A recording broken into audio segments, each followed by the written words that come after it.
When I was 15, I caught the eye of the imperial flower and bird officer and became a candidate for court ladies. Before entering the palace, the chief teacher Li Mama said, the emperor, in a moment of whimsy, broke tradition by not only marrying noble women but also selecting girls from good families to enrich the harem. Each province and county of the Great Zhou sent 5,000 beautiful girls, but only 50 were fortunate enough to enter the palace for consideration. It was like finding a needle in a haystack. But that wasn't all. After entering the palace, we had to spend 2 years learning various skills such as virtue, appearance, etiquette, and craftsmanship. After undergoing layers of examinations, only 5 were selected to enter the final round, truly like finding a needle in a haystack. She smiled kindly. After entering the final round, even the lowest position is that of a concubine. Those who truly shine will become phoenixes perched on branches. Girls, you must study hard and strive for the best. The young girls whispered in excitement, their faces flushed with excitement. Li Mama stopped smiling, her gaze sweeping the room with authority as she said sternly, as long as you don't violate the palace rules and get expelled, even if you fail, there will be rewards from the royal family, and you can find a suitable husband elsewhere. So, girls, strive for success, and don't stray from the right path. After the admonition, the 50 court ladies entered the Yingchun Palace and began their 2-year study. And thus began my days of indescribable hardship.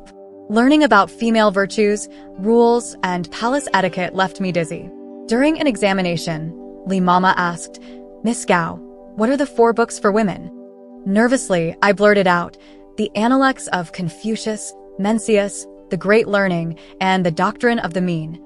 Li Mama chuckled and ordered me to write the correct answer 100 times. Sigh, my hand hurt. Applying powder, rouge, drawing eyebrows, and coloring lips, I nervously completed my makeup. Li Mama remained silent for a while before criticizing my appearance, ordering me to remove the makeup on the spot. Alas, how embarrassing. Walking, sitting, bowing, and paying respects, I followed all the rules meticulously. Li Mama's eyes turned cold, and after a while, she squeezed out, I am Huma Mama, not Li Mama. You've mistaken me for someone else again. Gasp, so awkward. Playing the qin, chess, calligraphy, painting, sewing, and embroidery, I demonstrated my skills earnestly. The hall fell silent, and Li Mama breathed out heavily, not bad. My eyes lit up. 7 apertures through 6 orifices, she added expressionlessly. The hall quieted for a moment before bursts of stifled laughter erupted. Oh, I wanted to cry. I hugged my roommate, Yu Zhuer, sobbing, Zhuer, I'm really useless. She calmly handed me a handkerchief to wipe my tears. Don't say that, Li Yang, at least you're a chick. In the 36th year of the Great Zhou dynasty, there were 3 emperors, Emperor Xianxia, Emperor Hongshun, and Emperor Xianwen. But the total time they personally ruled was only 9 years, with the rest of the time being governed by Empress Dowagers. The late emperor ascended the throne at the age of 10, and the Empress Dowager held power for 12 years. The current emperor ascended the throne at the age of 1 month, and the Empress Dowager Qin has been in power for 15 years. She only relinquished power to the emperor 2 years ago and retired to the harem. With 2 consecutive dynasties where the sons were young and the mothers were strong, with women ruling the world, one couldn't help but wonder, was it destiny or human manipulation? Regardless of the answer, it indicated that the palace was fraught with danger and the concubines had a tough time. I came from a humble background, with nothing to my name and no lofty ambitions. I didn't want to be devoured until nothing was left of me. I entered the palace in the early spring of the 16th year of Emperor Xuanwen's reign. When I left home, the lychee tree in the backyard had yet to bear fruit. Now, it was July, and if I were still in Hejiang, it would be the perfect time to enjoy a feast. Thinking of this, sleep eluded me even more. I got up, threw on my cloak, and quietly ran out. The moonlight shimmered on the Tay pool, serene and desolate. I leaned against a Taihu rock, sat under a weeping willow, looked up at the moon, and thought of my hometown, family, and friends. Unknowingly, tears welled up in my eyes. In my moment of melancholy, I heard a soft meow. I perked up and looked towards the source of the sound. A furry little head emerged from the grass, timidly looking at me before meowing again. It was a skinny little kitten, no bigger than a palm, golden all over, with round brown eyes. It bore an uncanny resemblance to the small kumquat tree I had as a child. My heart softened, and I took out a piece of jerky from my pocket, placing it a short distance away. "Come here, little one." The kitten blinked its eyes twice and cautiously approached. Just as it was about to lower its head to nibble on the jerky, a white figure suddenly flashed by from the side. Startled, the kitten leaped back and landed at my feet. Only then did I see clearly. The white figure was a long-haired cat with golden-blue heterochromatic eyes. It exuded an air of nobility, casually swiping at the jerky before licking its paw, showing little interest. The fur on the kitten's back bristled up, and it let out an angry meow. The long-haired cat, however, refused to back down, growling menacingly. The kitten, trembling like a sieve, darted into my arms. But the long-haired cat persisted, alternating between high and low pitches, its voice filled with threats. The kitten shook like a sieve. I couldn't bear to watch anymore and sternly reprimanded the long-haired cat. "Stop bullying." "Oh, who's bullying?" At that moment, a deep voice echoed from afar, like a cold spring splashing against a stone wall, clear and chilling, sending shivers down my spine. I stood up, holding the kitten in my arms, and turned around in a flash. I pouted. "I'm so useless. Why did I barely pass the seasonal examination this time?" Yuzhur looked at me incredulously. "Don't you know?" "I don't know. My father is just a small county magistrate, and we don't have much money." She sat me down in front of the dressing table and pointed at the person in the mirror. "Reason." I was puzzled. She sighed. "Your face." I was even more puzzled. Yuzhur touched my face and chuckled softly. "Everyone says privately that Miss Gao Linyang from Ba County is foolish, but exceptionally beautiful. Unless you violate the palace rules and get expelled, the mamas will grit their teeth and still ensure you enter the final selection." My heart was filled with mixed emotions. Since childhood, I've had a little-known flaw. I can't remember people's faces. Although I can distinguish between beauty and ugliness, I find it difficult to compare facial features. I knew I was beautiful, but I never expected to be so beautiful that it would give me an advantage. A eunuch dressed in light blue robes and a square cap, with sleeves swaying gracefully, approached like a jade mountain illuminated by the moonlight. I looked into his deep black eyes, and 4 words flashed through my mind: breathtaking beauty. He stopped in front of me and extended his hand in the moonlight. "Come." Instinctively, I lifted my foot, but there was a white shadow running towards us like a fleeting cloud. The proud and noble lion cat nestled at his feet, rubbing against him coquettishly. Its fluffy tail lightly brushed against his leg, and it meowed softly, adorable and charming, a stark contrast to its haughty demeanor moments ago. He bent down, lifted the lion cat with one hand, and gently stroked its head, then turned his gaze to me. "Did Chiyu bully you?" I snapped out of my daze, sighing inwardly at the sight of such a stunning and extraordinary beauty, only to realize that he was just a eunuch. Composing myself, I complained, "No, it stole the jerky from the kumquat." With that, I held up the fluffed-up kitten as evidence. He glanced at the jerky on the ground and said coldly, "Impossible, it wouldn't be interested." I choked up. It seemed both the pet and its owner were equally arrogant. I glared at him, intending to argue, but then thought better of it and fell silent. This cat seemed to have a high value, and its owner couldn't be an ordinary eunuch.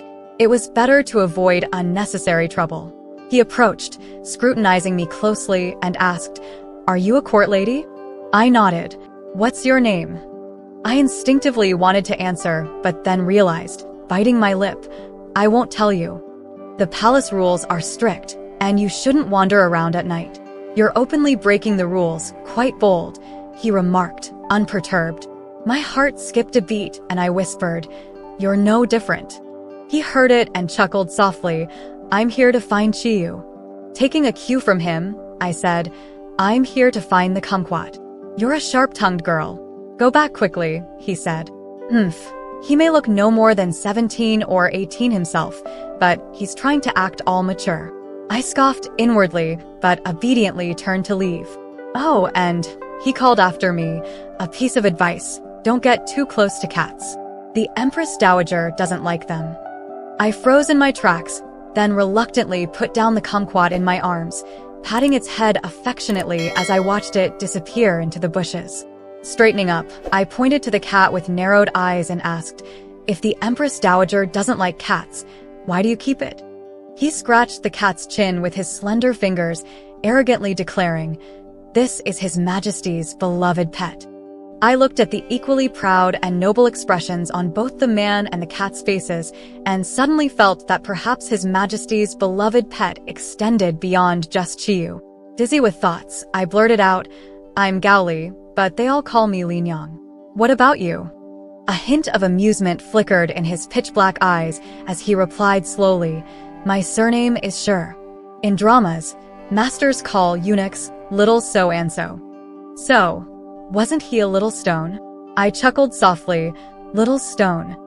He seemed to guess what I was about to say, and his eyes suddenly turned sharp as knives. I choked and quickly changed my tone, "Master, little stone master." With a cold humph from his nose, he carried Chiyu away. On the way back to Yingchun Palace, I recalled the scene just now, but the face that had amazed me was now a blank. Alas, I still couldn't remember. I couldn't remember faces, so I had to rely on attire, scent, voice, and demeanor to recognize people. It was one thing for others, but to forget someone as stunning as he was at a glance, what a pity. A month passed in the blink of an eye, and it was the Mid-Autumn Festival, a time for family reunions. The emperor hosted a feast in the former dynasty, lifting the curfew in the palace. Li Mama stopped our lessons and opened a small kitchen in the Yingchun Hall for us to make mooncakes to alleviate the longing for our families. We made mooncakes of various shapes and flavors, which were then baked golden and fragrant by the imperial kitchen. When the moon reached its zenith, mooncakes, fresh fruits, and flowers were placed on the sacrificial table. After the moon god was worshipped, we shared them among ourselves. Li Mama also brought out a jar of chrysanthemum wine for us to enjoy a few sips. After the small banquet in Yingchun Hall, I helped the weary Wuxia lie down. She fell asleep soon after, emitting steady breathing sounds. However, I couldn't sleep and decided to get up, put on my clothes, and took 2 mooncakes to the Tay pool. It was already late at night, and there was no one by the lake, only the 2 bright moons in the sky and reflected in the water. I thought for a moment, took out a piece of paper with a prayer written on it from my pocket, folded it into a small boat, and squatted down by the shore to set it afloat. Suddenly, my upper arm tightened as I was lifted up.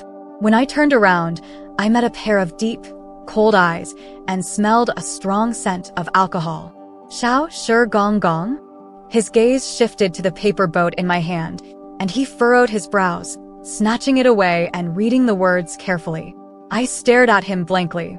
Without lifting his head, he spoke sternly, "Tay pool is very deep. Don't get too close. Also, it's forbidden to put these things in the river within the palace." The late emperor was assassinated, so the Xianwen dynasty was particularly sensitive to any exchange of information inside and outside the palace. If misunderstood as spies or assassins, severe punishment would follow. Tonight, I had drunk too much and forgotten about this.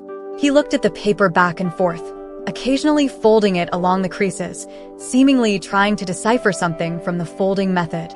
I couldn't stop trembling and tremblingly pleaded, "I'm not an assassin." He stopped, handed the paper back to me, and softened his expression. "All right, I believe you. Fold it back yourself." I put the paper back into my sleeve, shook my head in fear. "No, thank you. You've finally learned your lesson." He smirked slightly and turned to leave. I watched his somewhat swaying figure and caught up with him. The eunuch's quarters are not that way. "I'm going to Xinyang Palace." His voice was somewhat hoarse. Xinyang Palace was the emperor's sleeping palace. I grabbed his sleeve in anxiety. "No, Xiao Shi Gong Gong, you've been drinking. It's improper to serve the emperor in this state." He stopped, turned around suddenly. "What did you call me?" He was clearly drunk, but at this moment, his eyes were so bright that it made my heart race. Xiao Shi Gong Gong. Recognized me? He leaned closer, staring at me. Yes. I was startled by his gaze. Last month, on the 15th day, we met by the lake, and Li Yue confronted each other. His eyes grew even darker, seemingly bottomless. I remember now, you're called Li now. How did you recognize me? Such a strange question, but suddenly I realized what was wrong. The face in front of me, which was originally fair and clear, how could I have been so stunned by it the first time I saw it, so unforgettable for so long? Answer me. He stared at me closely, his eyes becoming dangerous. Aren't you Xiao Shi Gong Gong? My neck hair stood on end. Did I make a mistake again? No, it's me. He inexplicably withdrew the sharpness from his eyes, but I dared not approach him anymore. He smiled and waved at me, lazily saying, I just saved your life, Li now. After it's over, I'll take you back to Yingchen Hall. I struggled. His voice was lazy, but resistance was futile. It won't be long.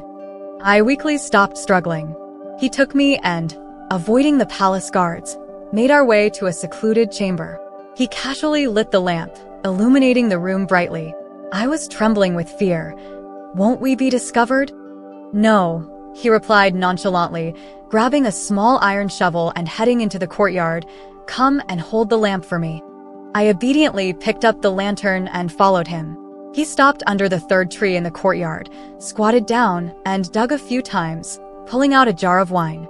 He lifted the jar, disregarding the dirt that covered him, and tapped the lid, saying to me, Tonight, Zheyun Chun, you're in luck. I shivered. I can't afford this kind of luck. Ignoring me, he went into the room, opened the wine seal, and the fragrance instantly filled the room. Pouring 2 cups, he asked me, Missing home again? My throat rolled, my eyes sour, and I nodded heavily. He handed me a cup of wine. Get drunk, and you'll dream of everything. I glared at him. He had already downed 3 cups in quick succession, his eyes glazed over. Do you miss home so much? Is home better than the palace? Naturally, although home lacks the luxury of high beds, soft pillows, luxurious fabrics, and sumptuous dishes, there's father, mother, siblings, and endless lychees to eat. In the palace, I sighed deeply. There's only endless rules and skills to learn. It feels like even after I fail, I could still become a lady-in-waiting for the imperial family. Just you, he sneered. Stop misleading others. I glared at him. But he dragged his voice. You're right, there's no need to learn so much. My expression cleared a bit as I watched him drink 1 cup after another. I took out 2 mooncakes from my pocket. Drinking on an empty stomach is bad for your health. Xiao Shi Gong Gong, have some mooncakes. He looked disdainfully at the broken mooncakes I opened. Ugly. I choked. My good intentions gone to waste. Fuming at myself, I took a bite, intending to put it away, but a hand reached out and picked up the remaining piece. He smiled. I didn't say I won't eat it. Like it or not, I rolled my eyes. After eating the mooncakes, he started pouring wine again. I watched greedily, but cautiously drank a cup. Not too spicy, very fragrant, very mellow, so I poured myself another cup. Gaining courage, I asked, Xiao Shi Gong Gong, do you miss home too? He chuckled softly. I have no home. Husband and wife turned against each other. Mother and son became enemies. What's the use of a home? Li Mama had said that eunuchs in the palace were all pitiful souls.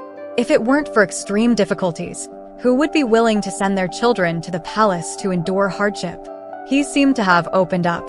My mother remarried and treated my stepfather's children much better than me, much better. This sentence, he hesitated several times, seeming difficult to articulate. I fell silent, choosing to send him into the palace out of 2 sons. This statement was beyond refute. Tonight, I saw them celebrating as a family of 3, so happy. I felt like an outsider.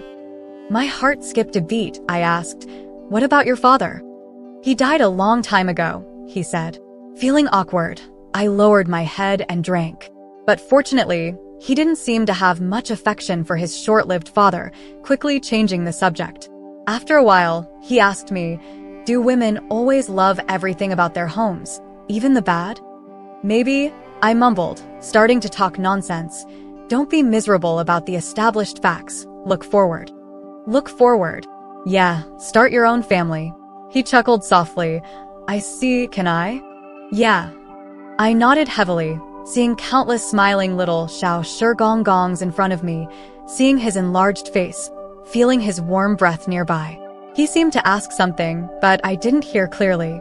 It's so uncomfortable to be drunk, dizzy, and out of breath.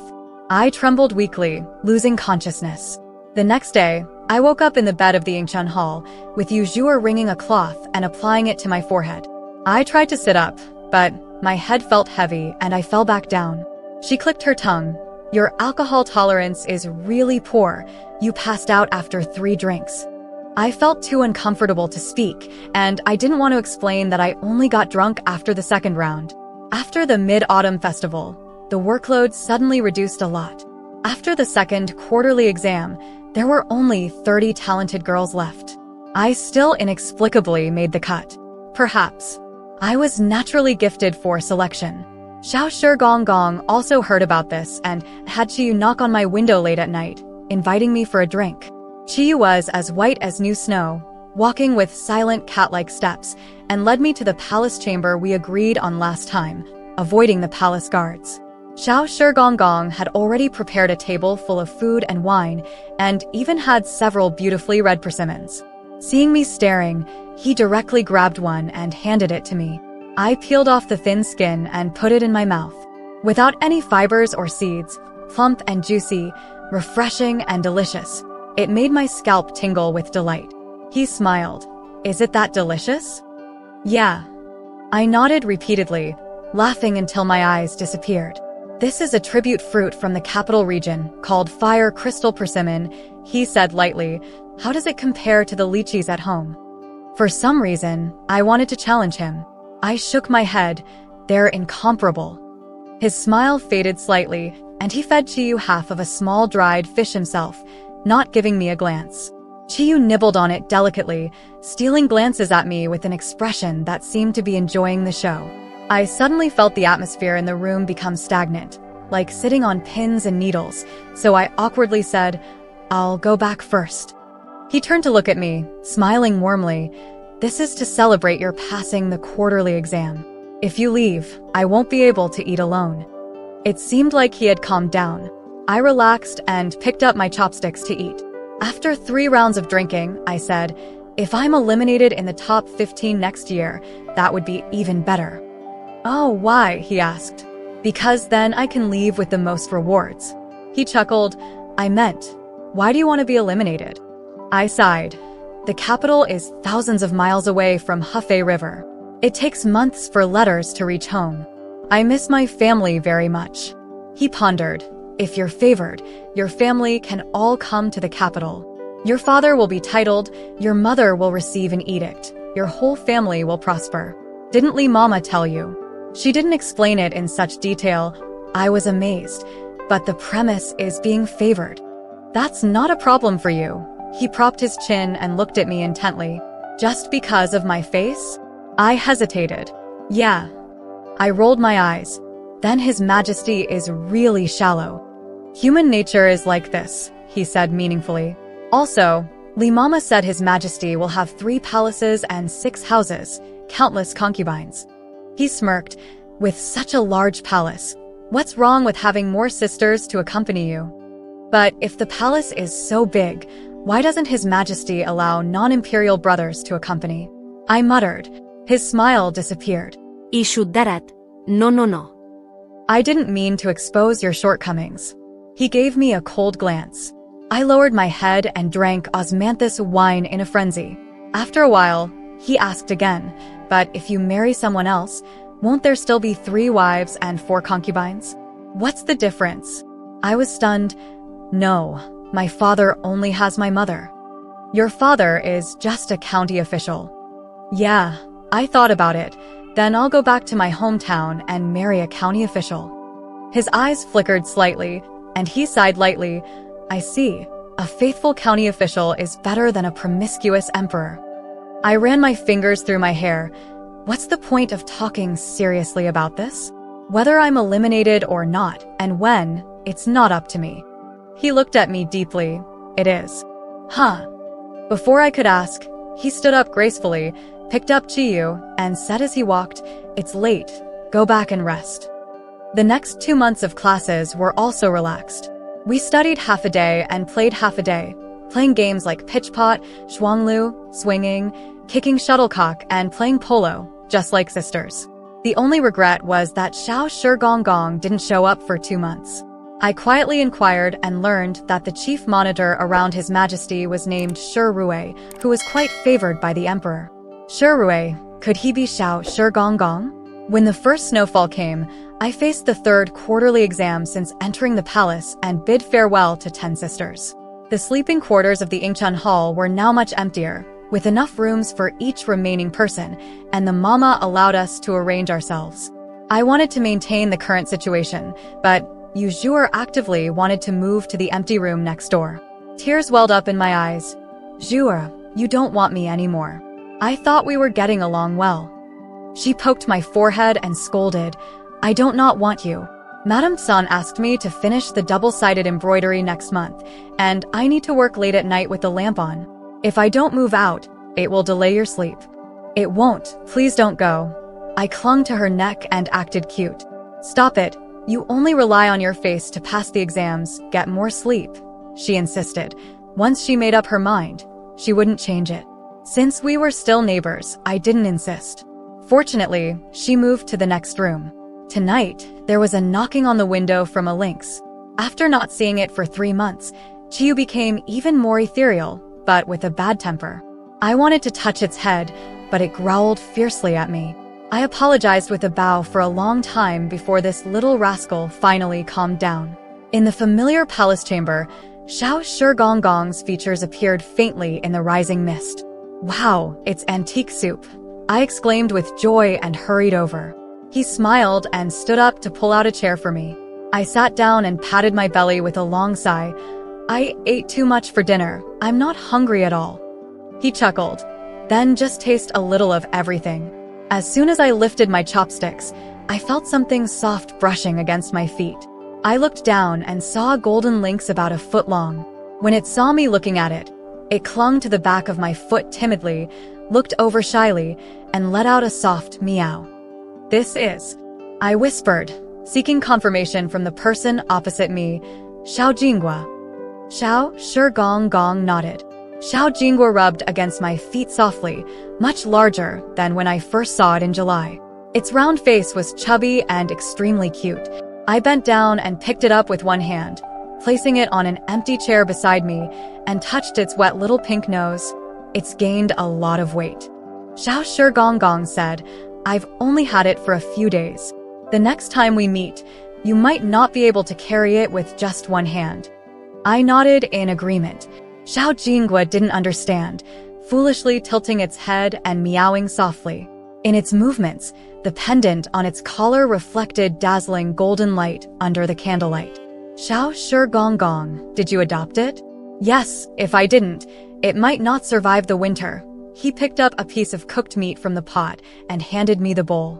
At this moment, I noticed a hint of fatigue in his eyes and couldn't help but worry. "The Empress Dowager doesn't like cats. Will you get in trouble for keeping it?" "It's okay. It's His Majesty's favorite pet now." As if to confirm Xiao Shigong's words were not false, the fluffy Chiyu jumped onto the chair, grabbed Xiao Jingua with its claws, and licked it vigorously to show its favor as the superior. Xiao Jingua curled its claws and adapted well to its subservient position, letting Chiyu lick it obediently. I couldn't help but burst out laughing.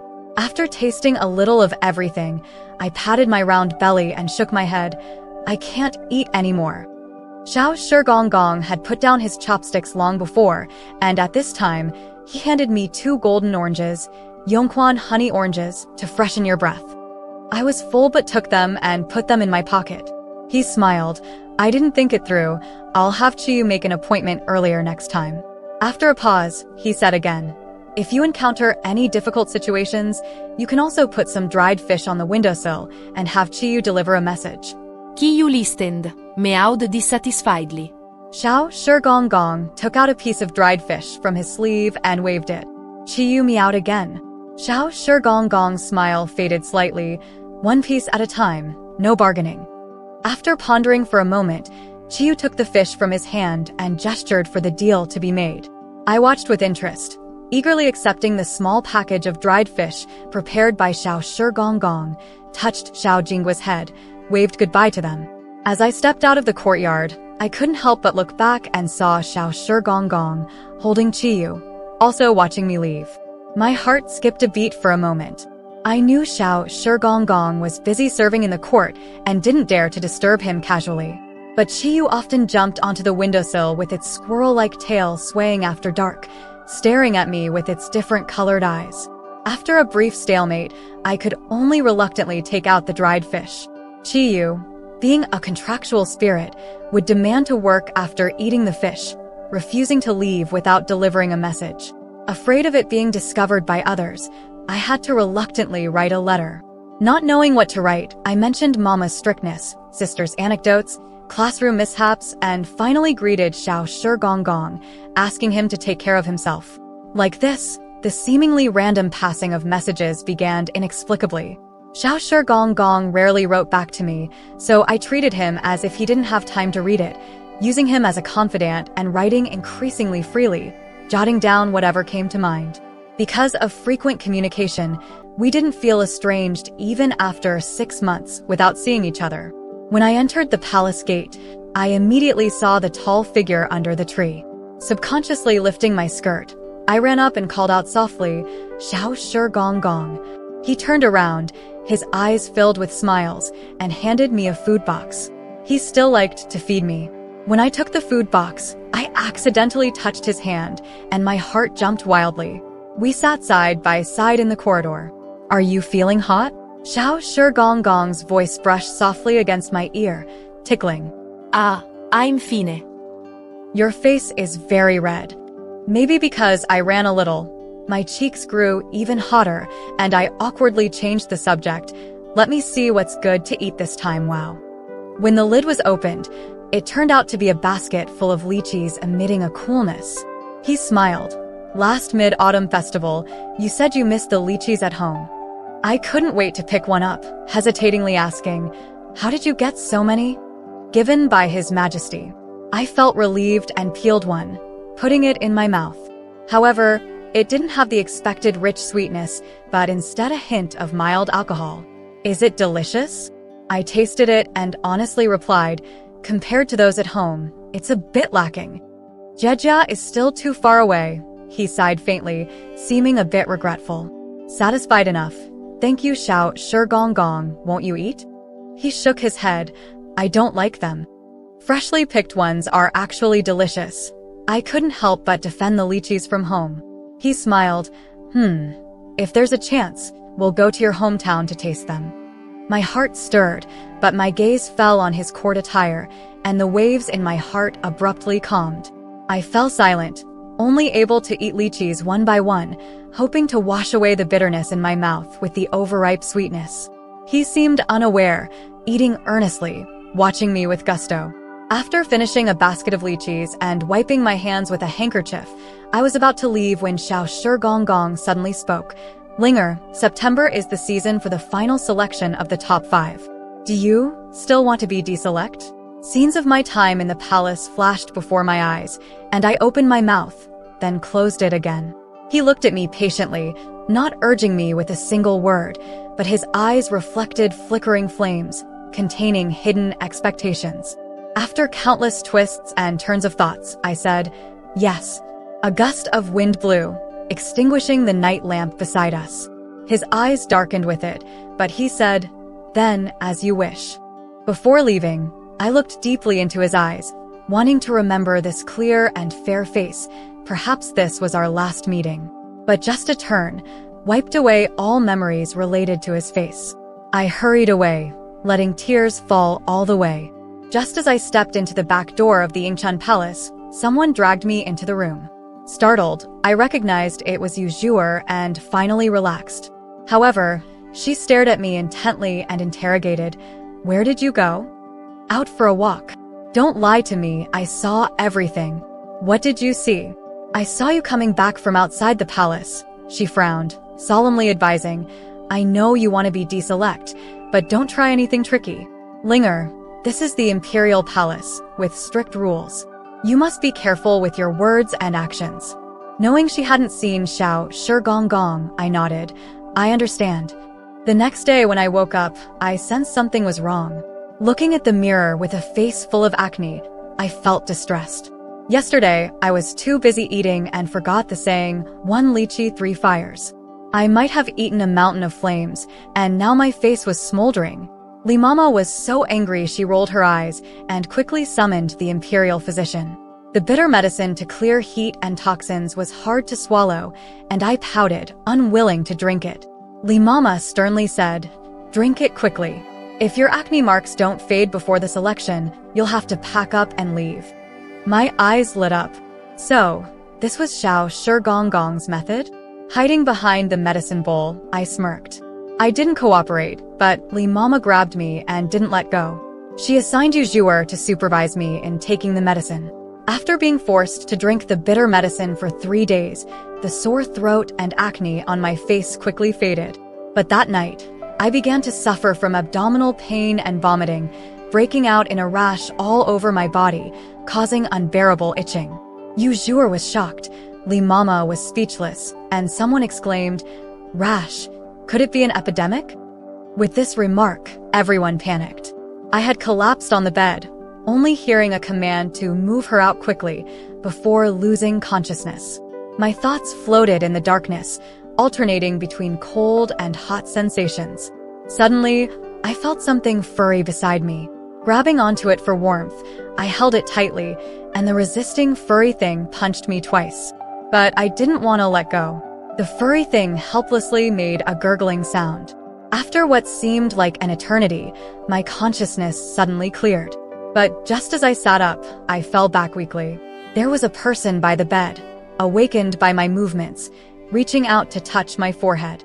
Was it Xiao Shigong? Was I dreaming again? I seized his wrist and rubbed it against my cheek, but he stiffened, his fingers instinctively curling up. His hand was dry and warm, feeling like the finest silk. I suddenly realized it wasn't a dream and quickly released his hand, awkwardly asking, where am I? The Chongting Hall. Right? I contracted an epidemic. You should leave quickly. Remembering what happened before I lost consciousness, I urged him with a pale face. His eyes darkened. It's not an epidemic. Someone is trying to harm you. What? Since everyone was afraid of being infected by me, they moved me to this abandoned palace. In the panic and chaos, no one came to take care of me. Feeling cold in my sickness, I grabbed onto Shigong for warmth. It turned out that the furry thing that punched me in my dreams was that little rascal, Qiyu. Xiao Shigong hadn't seen Qiyu for a long time, so he learned of my situation and came here. Fortunately, I was fine, and even the rash had disappeared on its own. He was convinced it wasn't an epidemic, but rather someone's malicious act. His eyes harbored a storm. To dare to lay hands on you, I will make her pay. The names of the remaining 9 girls flashed through my mind one by one, and I stuttered, Who is it? Still investigating. His voice was as cold as ice. If no one confesses tonight, they will all face punishment. I shivered. We've been getting along fine. Without evidence, it might just be an accident. He chuckled coldly. I don't believe it. He suddenly became somewhat unfamiliar and even frightening. Before I could say anything else, he left with a cold rest well.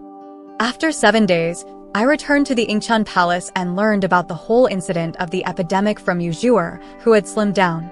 Normally composed and indifferent, she still trembled when recounting that day's events, her small face pale.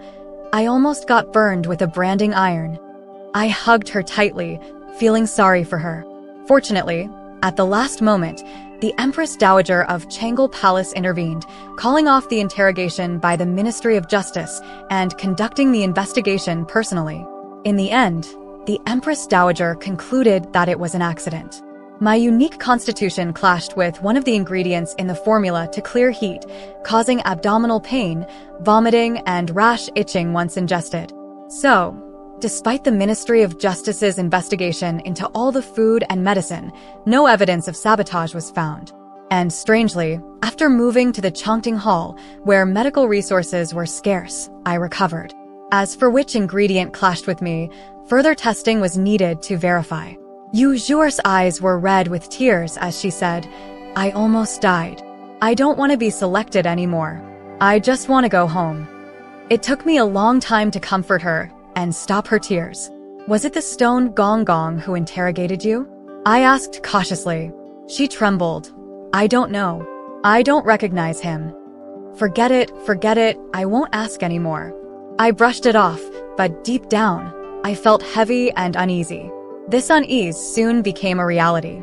The fragrance of incense wafted in the Changel Palace, and the Empress Dowager's gentle tone made me lift my head. I obediently raised my chin but kept my eyes lowered, avoiding direct eye contact with the Empress Dowager. In my peripheral vision, the Empress Dowager was elegant, her hand supporting her chin, her gaze sweeping over me inch by inch, as substantial as a real gaze. Sweat started to seep out, wetting my silk robe. After a while, she smiled gently. Such a beautiful appearance, how pitiful. I hesitated whether to thank the Empress Dowager for her praise. But then her tone suddenly turned cold. "Yet, as a candidate for the imperial consort, how dare you have a private relationship with Stone Gong Gong?" In an instant, everything went black before my eyes. In the silent hall, only my deafening heartbeat echoed. "Aren't you going to defend yourself?" The Empress Dowager played with a bright yellow sachet lazily asking.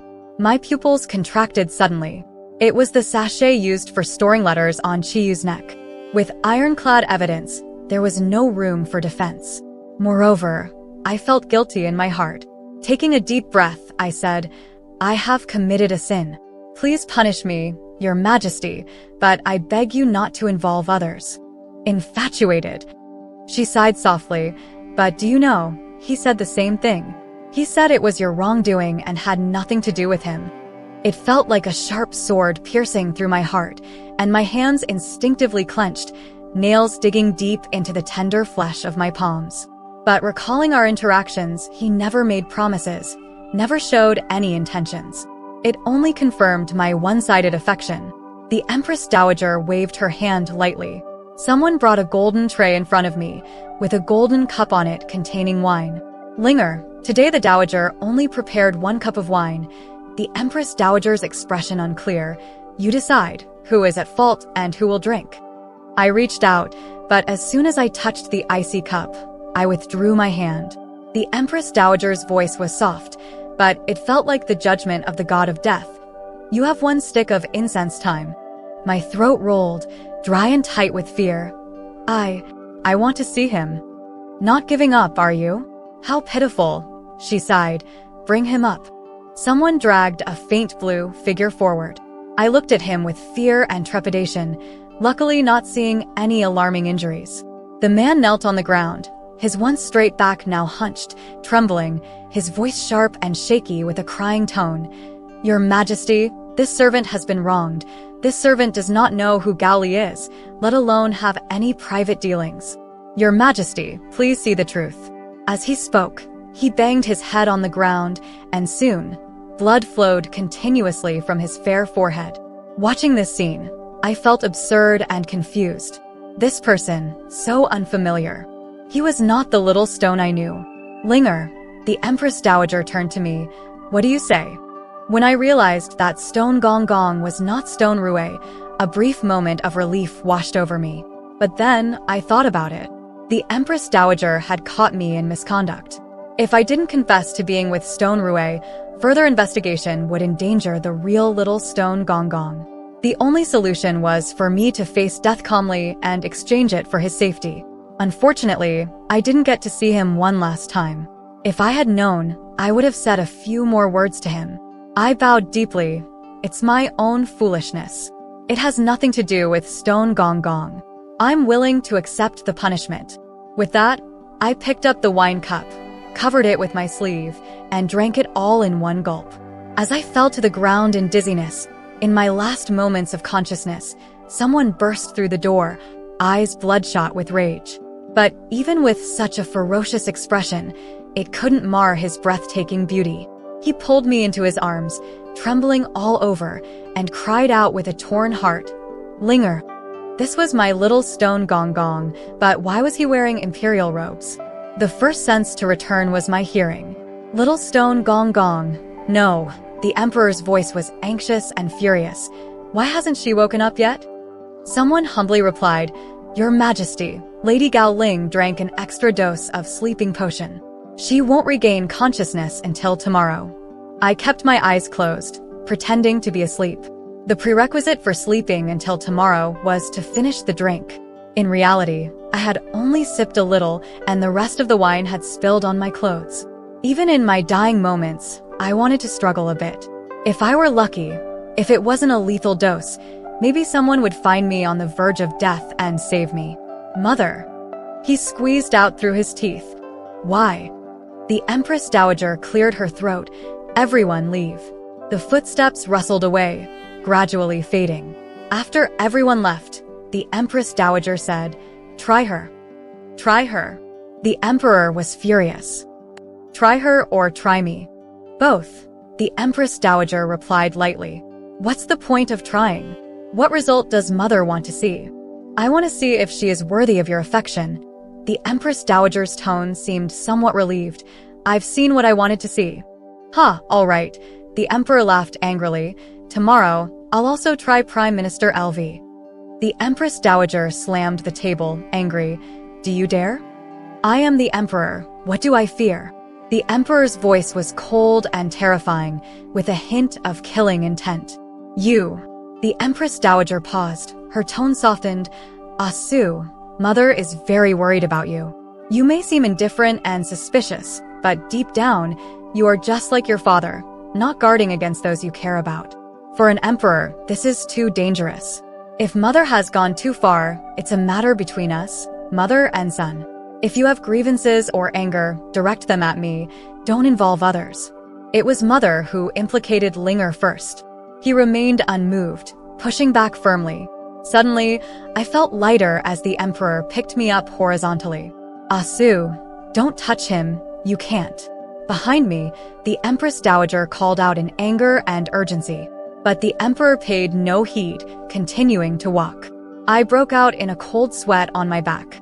Listening in on those few sentences and thinking back to little stone gong gong's drunken words, I realized the terrifying secret of the royal mother and son. The Empress Dowager and the Prime Minister had an affair.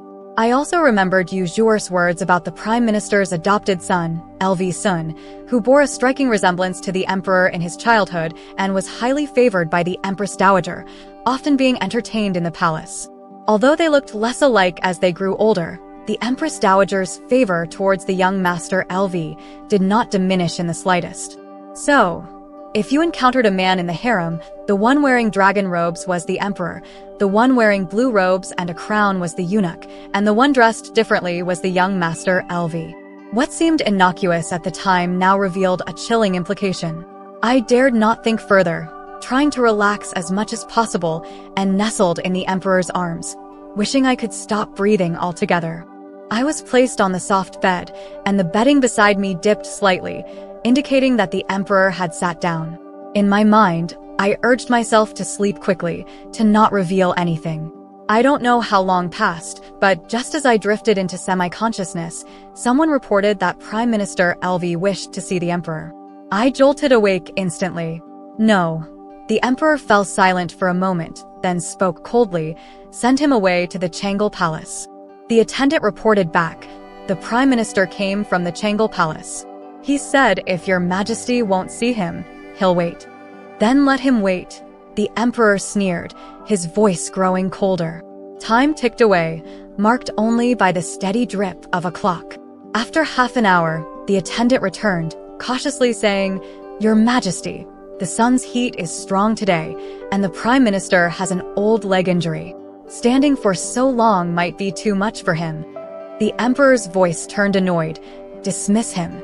The attendant, trembling, said, "This servant deserves death," and hastily retreated. "Wait."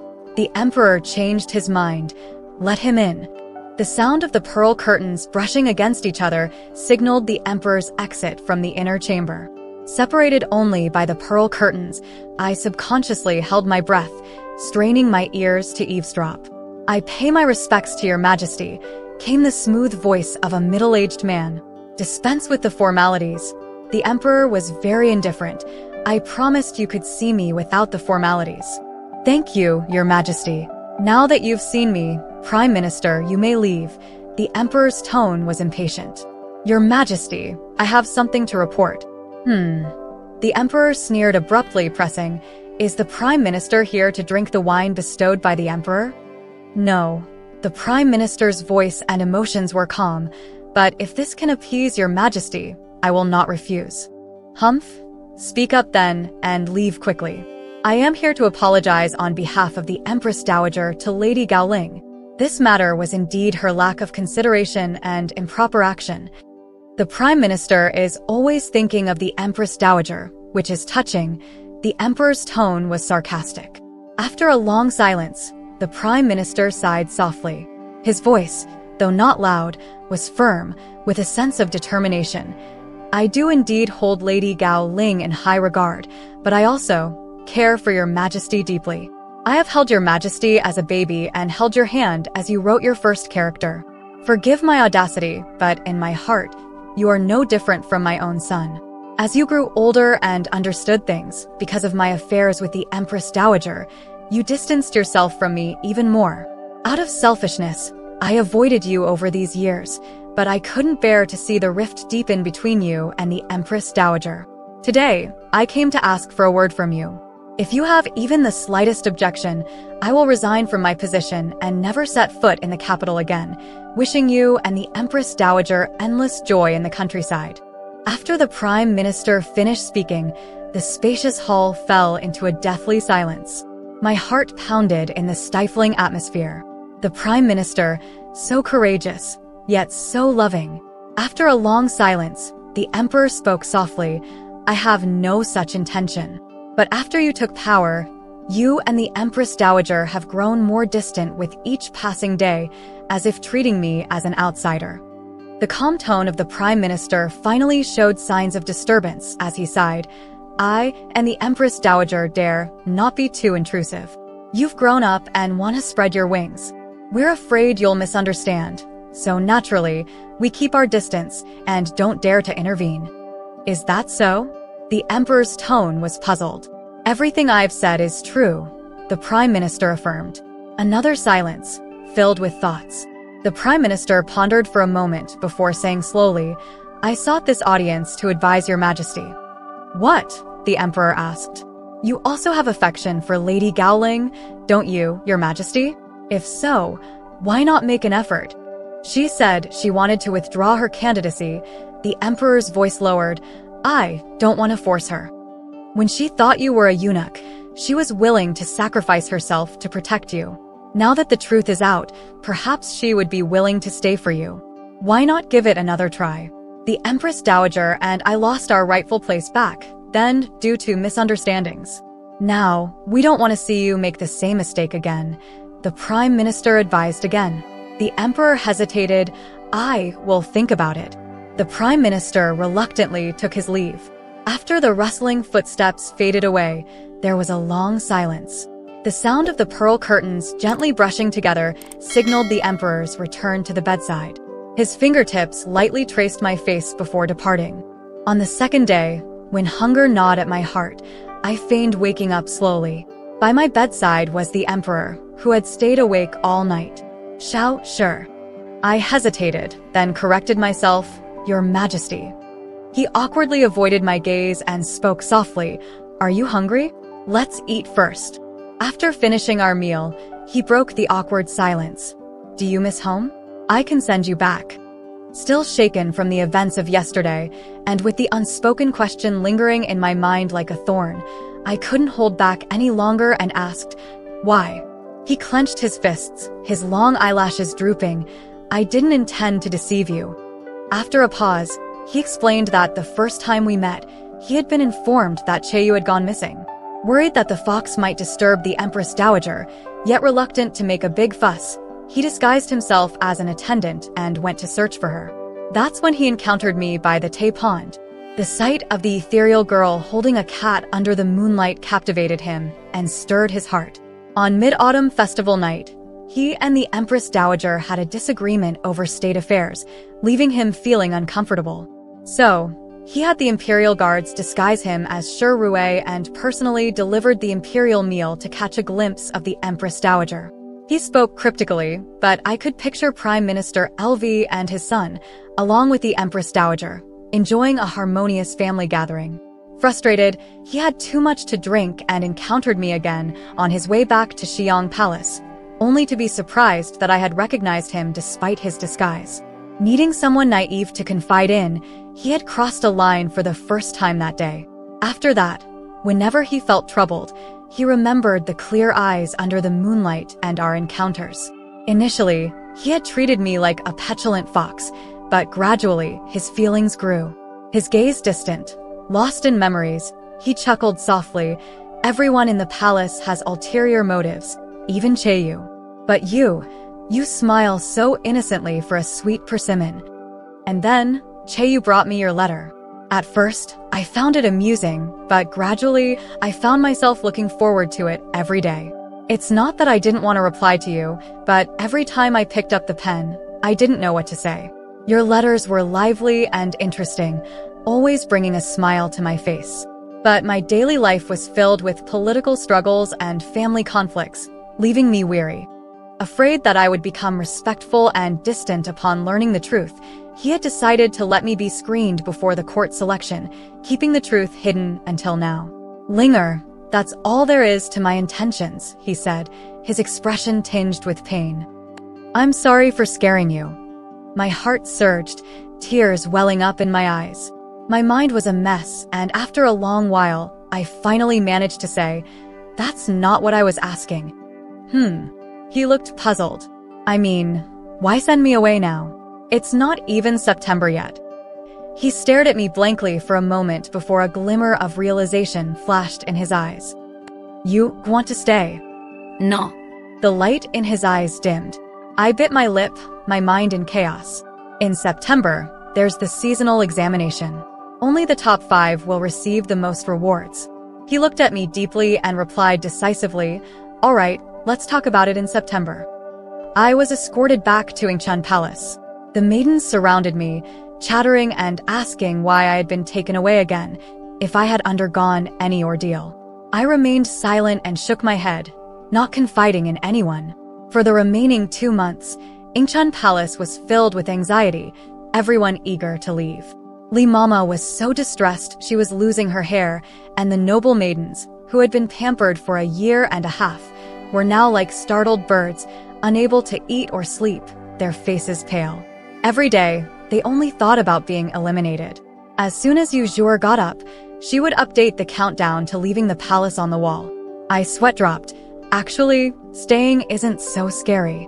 His Majesty is quite gentle. You don't know, she retorted angrily. I heard from them that last time, he ordered torture to extract a confession. And yesterday, he hastily closed the case on the epidemic, causing an uproar. He even stormed into Changlu Palace in a rage and argued with the Empress Dowager. Even his own mother gets blamed easily. What good deeds can he do for his wives and concubines? Such a husband is not a blessing. With so many misunderstandings and palace secrets involved, I could only keep quiet. In September's seasonal examination, everyone seemed to perform poorly, to the point that Li Mama couldn't make any selections. She could only take the remaining 10 maidens to Xinyang Palace. Behind the bead curtain sat the Emperor and the Empress Dowager. During the court selection, the Emperor personally chose the maidens. He held a jade scepter and walked slowly towards the first maiden. As he raised his hand slightly, the maiden hurriedly moved her hand behind her back. The Emperor hesitated for a moment before continuing to the second maiden. She began to tremble, her trembling rhythmical, even causing the maiden beside her to tremble too. Surprised, the Emperor withdrew the jade scepter and walked to the side of Yu Zhuor, who kept her head bowed low. Seeing the bright yellow dragon robe in her field of vision, she felt weak in the knees.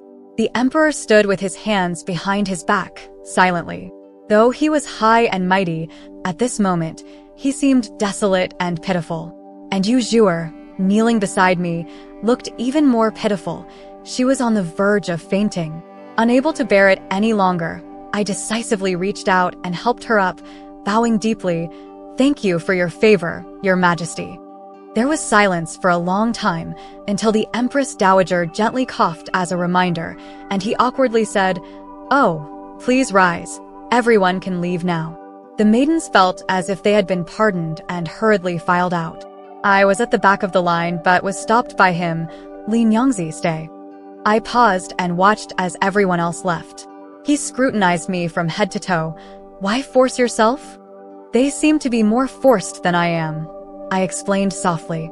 "If you regret it, you can return it to me," he said kindly. "My family has the throne to inherit. There will be no shortage of suitors, and you don't have to sacrifice yourself." I held the jade scepter, feeling its priceless value. "Your Majesty, may I ask you a few questions?" I spoke softly. "You may. Do you like me?" This was the question I regretted not asking. His pupils dilated suddenly, his breath quickening. After a while, his throat moved slightly, nodding. "How much do you like me?"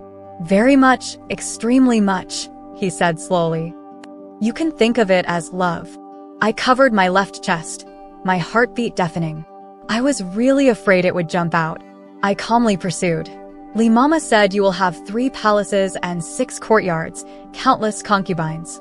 "I won't. The palace is so big. Won't you find some sisters to accompany me?" "I don't want brothers to accompany me.